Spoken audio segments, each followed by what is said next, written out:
ధ్యానం. అసలు ధ్యానం ఎందుకు చేయాలి?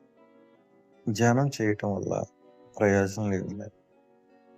అటువంటి విషయాలు చాలామంది చాలా రకాలుగా చెప్పారు.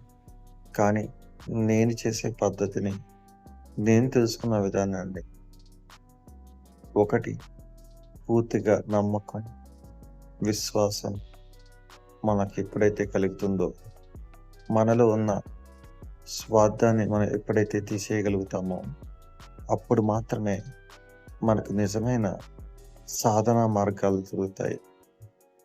అలాగా నా జీవితంలో నాకు దొరికిన వ్యక్తి బ్రహ్మర్షి సుభాష్ పత్రిజీ.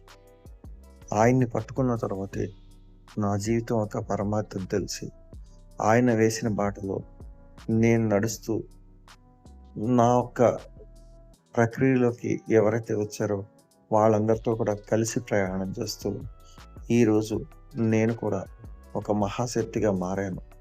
మహాశక్తిగా మారానని ఎందుకంటున్నానంటే, ఎవరైతే తనలో ఉన్న నేను అన్న భావన తీసేసి అందరూ ఒకటే అన్న భావనలోకి వచ్చి అందరినీ ప్రేమతత్వంలో చూసి అందరూ సమానులే అని చెప్పేసి ఎవరైతే భావిస్తూ ఉంటారో వాళ్ళందరూ మహాశక్తిగా మారినట్టే.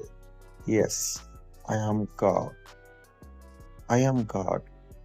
I am universe. I am universe.